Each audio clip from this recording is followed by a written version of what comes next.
Hello, welcome to my tube. My name's Marge. I'm a Heyoka empath. I just like having these little talks on the way I feel about things.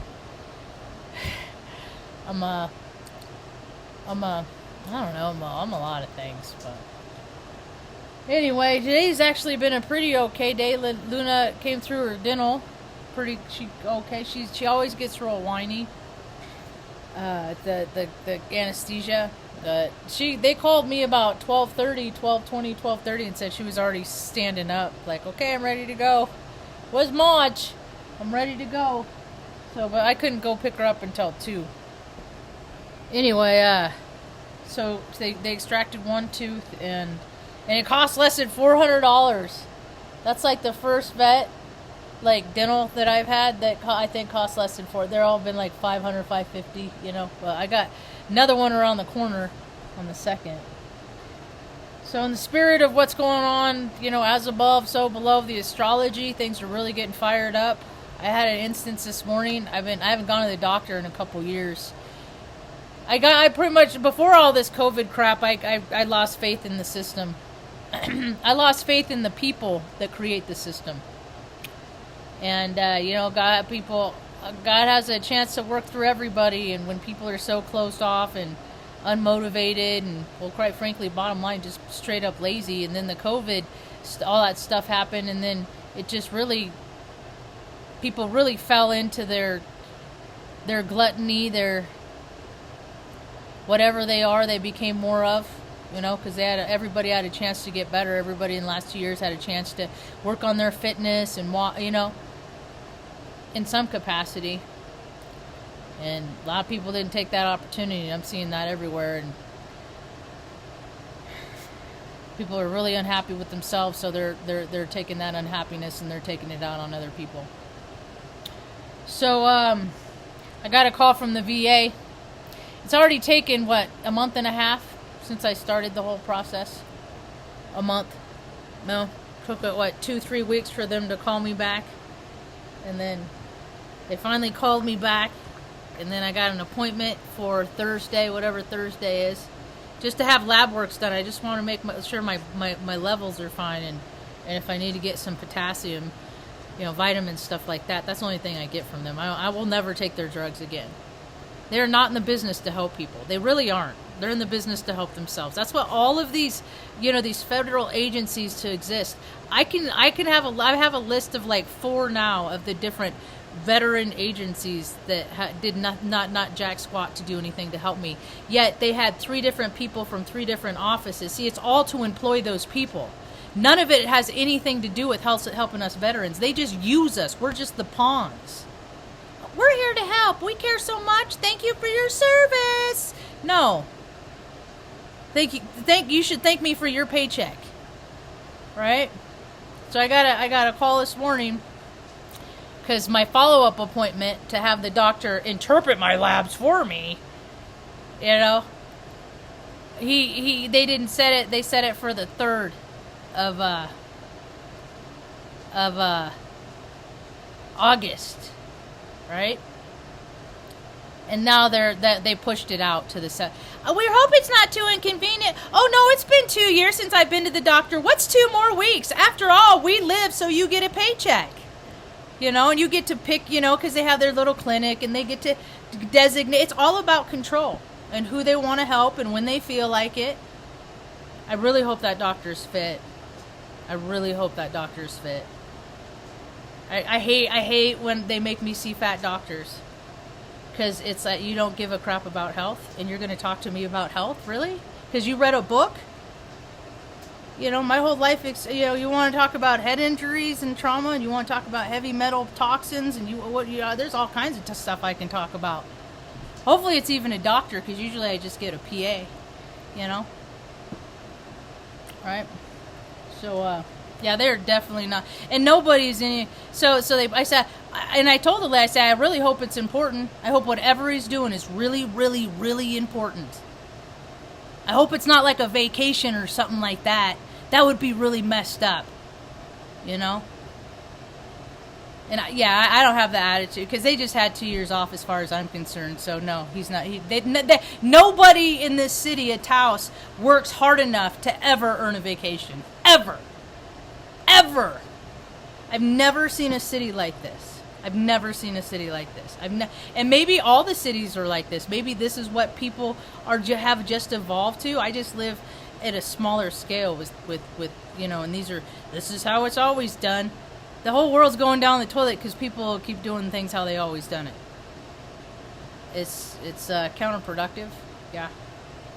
So as long as you keep pushing, think like them and do like them, things are great. But they're so dumb here. They're trying to make off-grid living illegal. They're trying to criminalize people that collect the rain for their water and have solar power.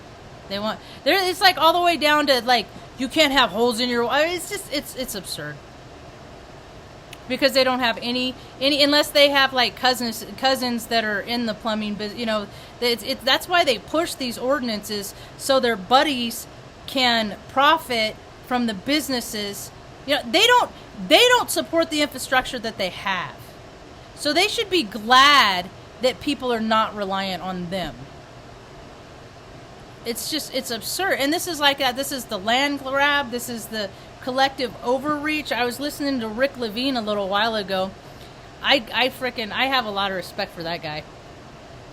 And he was over at Astrology Hub today, and they were talking. I talk about the collective wave of BS that's about to happen because people are going to show their colors. People are. People show who they really are. You can't. If you're a shady shyster, freaking scumbag, pervert, whatever, you can't. And if you get a chance to like live on, get older on the planet, you can't hide that stuff. The truth always comes out. And there's a lot of systems that have been in place that have profited in a lot of ways from doing a lot of terrible things. And that truth has been covered up year after year, and some of it kind of spurts up, and it spurts up a little bit here, and it spurts up a little bit there. But not enough for any sort of significant change to happen. And so it's the same story, civilization after civilization, There's the controller and the people that they're trying to control. And then the people that they're trying to control don't want to be controlled, so they come back and say, no, you're not going to... It's been that... And so... If you go listen to the Astrology Club, they just reaffirm it's cool because they Rick affirmed in the astrology how I see it, things coming. I mean, kids are just. There are these kids across the street, like 3 or 5 years old, 3 years young. It's like the little boy was younger than the little girl, and something happened, and he just started crying, like, what? Like crying, like serious crying. And I was like, because they're playing like the swing set that they got, and you hear the little girl, shut the hell up! The little girl's like, less than 5. Shut the hell up! Like a parrot, just regurgitating what mommy and daddy say. That's how people talk to each other. How are we supposed to have heaven on earth? And this is what the product is. And I know you're not supposed to freaking, comment on how people raise their kids. I am curious what is happening in households, and then you look in the media and you have all these young people that are freaking looting buildings, shooting people. I mean, it's just like, are things taught?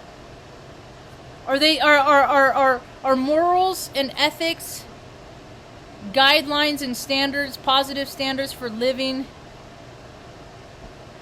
being taught? Or is it just do whatever you want whenever you want it and be damned everybody else?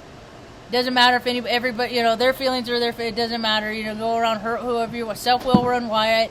Eat what you want, drink what you want. Don't ever exercise. Don't ever take responsibility for yourself. There's absolutely just accountability is out the window. When I showed up at the vet this morning, there was a clipboard on the table, and I just picked it up and started filling it out. And the lady said, the lady, and then she was like, "Oh, the vet tech will be out, and she'll go through that with you." And I was like, "Oh, all right." I said, it's initiative. It's just something I have in me, because it had a post-it on it. It said Luna. I knew it was mine. And that's what I explained to the vet tech that came out. I said, "Yeah, you got, I marked those already. I was being proactive." And she's like, "Oh, she just kept filling it out." And I was like, Then I got compliant. You guys are getting crazy. This is the one that about got lost the other day. The other one never came back. It's gone forever. I know it. So, anyway, then Mom and I went to, after I dropped Luna off to the park, I went and got water and stuff, and it was too soon for the other store I went to. And Mom and I went to the park for a couple hours, hour and a half, quite a while. Yeah, it was nice. Lots of people showed up, people I haven't seen in a while. It's a nice time to fellowship. Did you have a good time, Ma? Yeah? Wasn't too hot. Then I got to pick up Luna about 2 o'clock, and Augustine came back from his, I wonder if it coincides with Fiesta. The Pueblo's open, Ma. People can go on the Pueblo. It's a mud building that's stacked high. I've seen pictures of it. I'm like, oh, okay. So I don't understand. We were talking about that at the park today. I said, people go to a place, like with their parents when they're younger, on vacation. And I've seen this happen so many times. It's the cycles and the patterns that people get stuck in. It's all based on vibrational frequency. And you have the people that go to a place when they're young, have a good time, and then throughout the years, whenever they go on vacation, they go back to the same place because it feels good. And they're trying to create that same vibrational frequency. The thing of it, the way I look at places, though, is a place, as soon as you leave it, it's never going to be the same place as it was before. So towns and cities and all that, even the forests and the woods and the trees, it's foreverly, constantly evolving. I thought it was a trip. I've been thinking a lot about it because I watched John Levi, and when we first moved up to Redding, there wasn't like a whole bunch of trees and stuff like that. And it wasn't like it was burned out or anything. I'm talking, and then you leave, and then you go back later, and then at the exits and on-ramp and stuff, all the bushes and trees have begun to grow in, right? It's kind of a trip. But if that land has been there for, how come all the trees were posted? And then since then, like out Whiskey Town, car fire, stuff like that through the years, there have been fires, and it's starting to come back. But it looks like it looks like it's a different planet. It's a trip. But I've always looked at cities as having their, and then to expand farther on that, it all collectively, hodgepodgely makes up planet Earth, she's her own living organism of and by herself, and the people just have stifled her, and she has her own cycles, just like her moon cycles, she's got her cycles, her large cycles. I don't think human beings are significant enough to do enough damage that like planet Earth wouldn't be okay. I think people have given themselves way too much credit to think, because we're the cancer. If we cause too much harm, she'll just shake herself off and not that I have ever believed that there's 8 billion people on this planet, or even 7 or even 6. It would take it down a few notches, and that's supposedly the kind of energy that's happening now. People have been transitioning all over the place for all kinds of reasons, and to see, as I understand astrology, that's why I appreciate the energy forecasts that they provide, because after the energies go through, then I go back and I look to see how it played out. And a lot of these astrologers are talking about how there's a lot of accidents, there's a lot of fires, house fires, things like that, which has been affirmed by my social media. and me just going out in the world and having conversations with people. Met a young couple today who just lost everything that they had in a house fire. I got to give them, got to help them out a little bit, pay some forward a little bit to them. So they're starting all over with their dog Xena, their little girl. And then a gal I went to high school with, she just lost her mom and her brother in a house fire. And I'm just like, you know, and a lot of this stuff is, a lot of like electrical stuff and things like that is people don't realize how hot wires get. And when you crank things up, it takes more power to support the things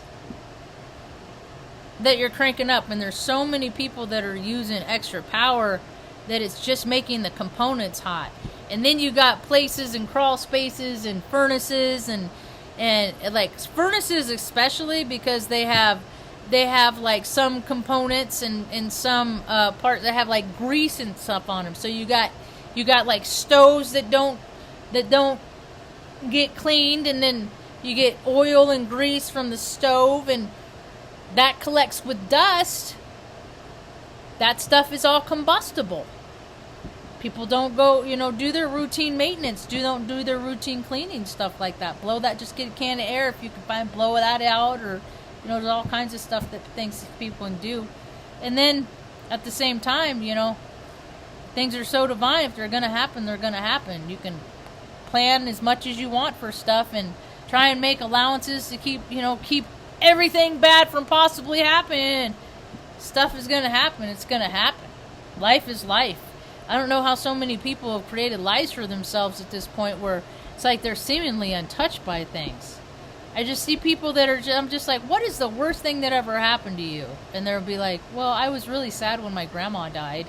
And I'm like, that's the worst thing that's ever happened to you? That happens to everybody. Like, outside of that, like, you didn't see nobody, like, on a motorcycle hit a boat going 70 miles an hour. You didn't see, like, your mom get kicked off a second-story porch. You didn't have nobody do nothing gross and nasty to you just because they wanted to see your freaking reaction. And you just, young and helpless and stuff. You never had nothing like... all these people that are put in these positions to not help people because they've never had anything happen to them. See, because you can't... They won't put people in position in those chairs that have had a lot of things happen to them, because we'll help.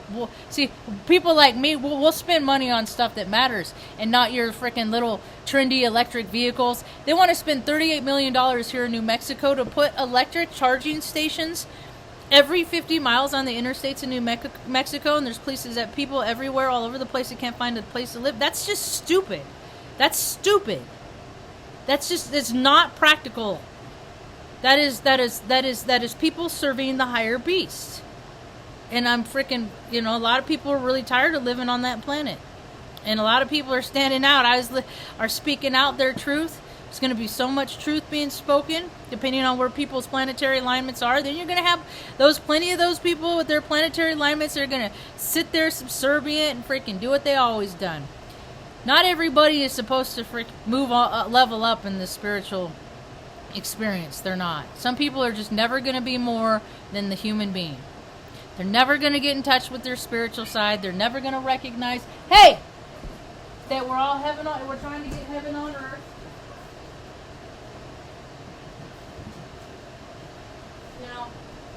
And there's a whole heck of a lot of people that want people to have nothing to do with that heaven on earth stuff. They don't want people to be good to people, because they want to live from that place of freaking greedy, seedy, nasty, gross, dirt, nasty, because they're just serving their beast. They're serving their beast. And they want everybody to live like that because it makes them feel better for the way they're living, and that ain't what we're supposed to be doing. So, well, we're about at the 20-minute mark. I think I better talk long enough. What else is going on? Oh, I'm into a new show. I'm hooked on. I tried to watch Shameless. I watched the first few episodes. I like the actors. But when you live in environments and people act like that and do stuff like that in real life, it ain't entertaining. So A lot of that stuff, I'm like, nah. But the kid, hey, that started that was in that, kitty gray, leave him alone. He don't like these little kittens. And they want to play with them. He's like, no, I don't want to play with you. Kitty gray, go back in there. He'll go out. He's been going out at night. Because I don't worry about him as much. He can take care of himself more than Tango can. Tango just is a lover. He just can't. Leave him alone.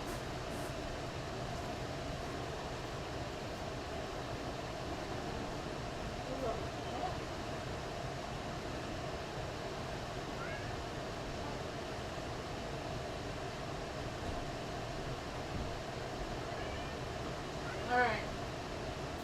So the show on the Hulu. That's the only stream I just have Hulu and I have I don't have Netflix. I have Hulu and I watch YouTube videos and that's it. And then sometimes I'll hang out while Mom's watching her stuff. But I'm pretty unplugged as far as, and it's not because there's shows I want to watch too on Netflix. But I'm just like, no, don't plug back in. It's Umbrella Academy 3 because I get a lot. There's a lot of predictive programming in that. There's so much anyway. I get a lot of stuff telling in there, but I don't ever use this to, I mean, clearly all the freaking stuff that the way I see the potential of how things are headed, I have not used any kind of form of divination to put myself in better standing. Clearly. So, you know, I just try to live from my heart. And I don't always succeed. Sometimes I come from a place from a fear. You can't come from both those places at the same time. So the show is The Bear, and I freaking dig it. I've only watched it one. I'm not even finished with the second episode. I think I did finish the second episode. I was almost late to the veterinarian this morning because I was watching that, but we got there. I wasn't. And The Bear, and it takes place in Chicago, and it's like, I totally can relate to the lead character because it's like you just want to do the best you can and perform with maximum output, and then it's like your stuff is getting thrown at you and you got it's just something else and this and that. Oh no, of course this and that, right? And then there's characters in it. I just love his Susa. I love her. I'm like, I wish I knew someone like her in real life. I wish I did, you know. And that's kind of always what I got from TV is like how people felt, you know. It's like, and then you go out and you meet people, find people like that to feel like them, but then you remember it's all scripted and none of that's real, and you just keep on searching, or I just keep on searching through life looking for those real alerts. I found a few. I hung out with a few today at the park. It was good. Yeah, it was good. It was good. So I know they're out there. It's just trying to find them when they're there and all that. So anyway, 23:27. That's about all I got for now. I'm gonna get this uploaded. Hope you have a rad day.